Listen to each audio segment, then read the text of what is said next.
มาลายอีหลี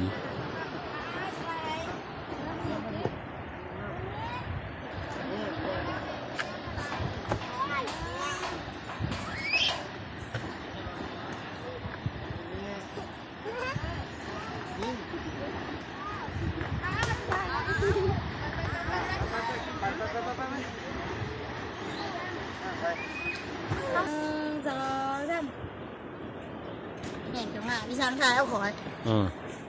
ถ่ายวิดีโอโอ้ตายแล้วน่ะเดี๋ยวอ้ายมู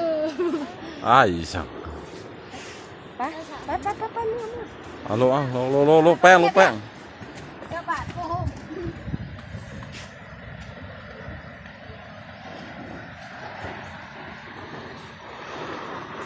ได้นี่ก่อน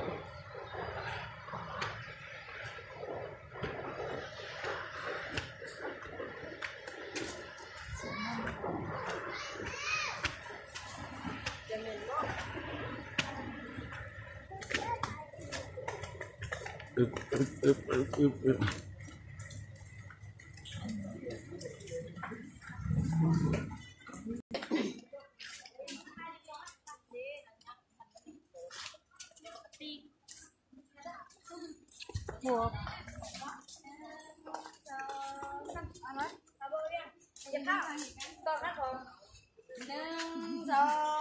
ไก่กันเลยดิเอาดิ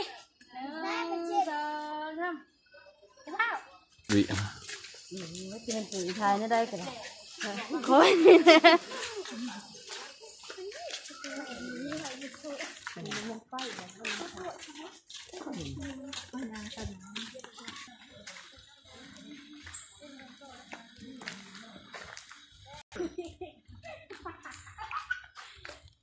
ไป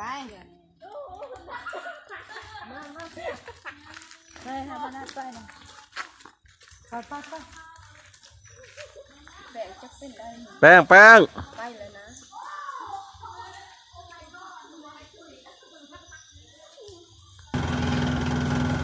รถโดยสารคันโปรด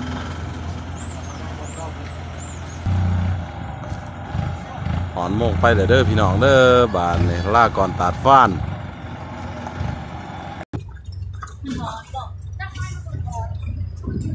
ทางเขาตัดฟ้านจะเป็นทรมานทางเขาตัดฟ้านภาคน้ำเลยดีลงมาทางเขาตัดเนื้องโอ้ยลืมมาหอดสถานที่ตัดเนื้องเลยน้ำโดนเราอยู่ท่าโดนสถานที่จอดรถ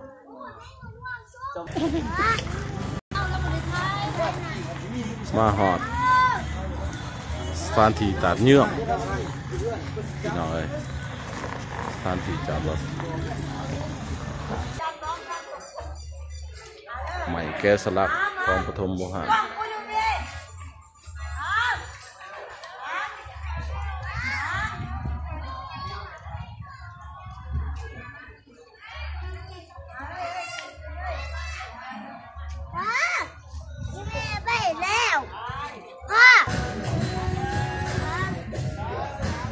กำลังชิลง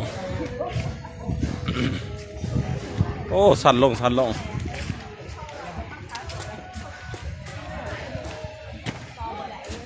อาหมูจะเสียไปทานแผงบอดบกับดุนใจได้ดอนโอ้ข่อยสั่นหลายถึงหัวตัดเนื้อหนาพาหนามตก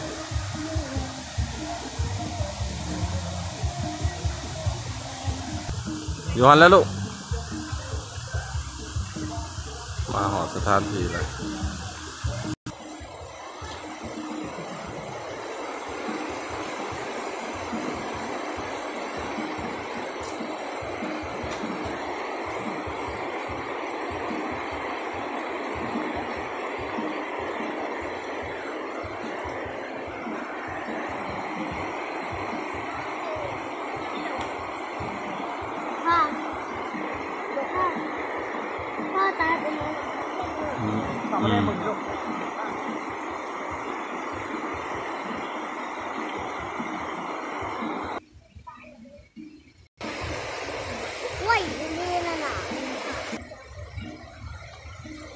ทางลงตาดโอ้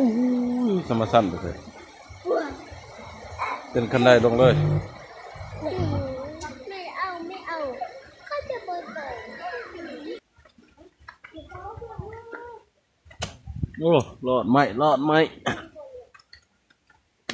รอดงาไหมตุดไม่ไง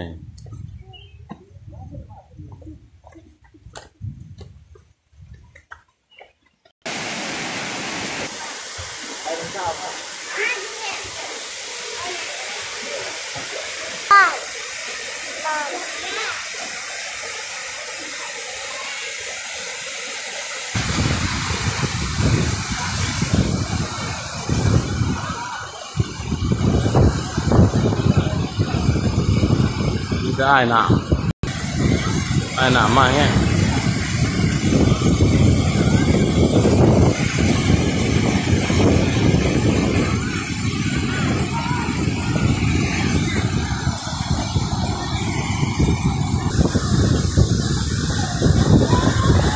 เอา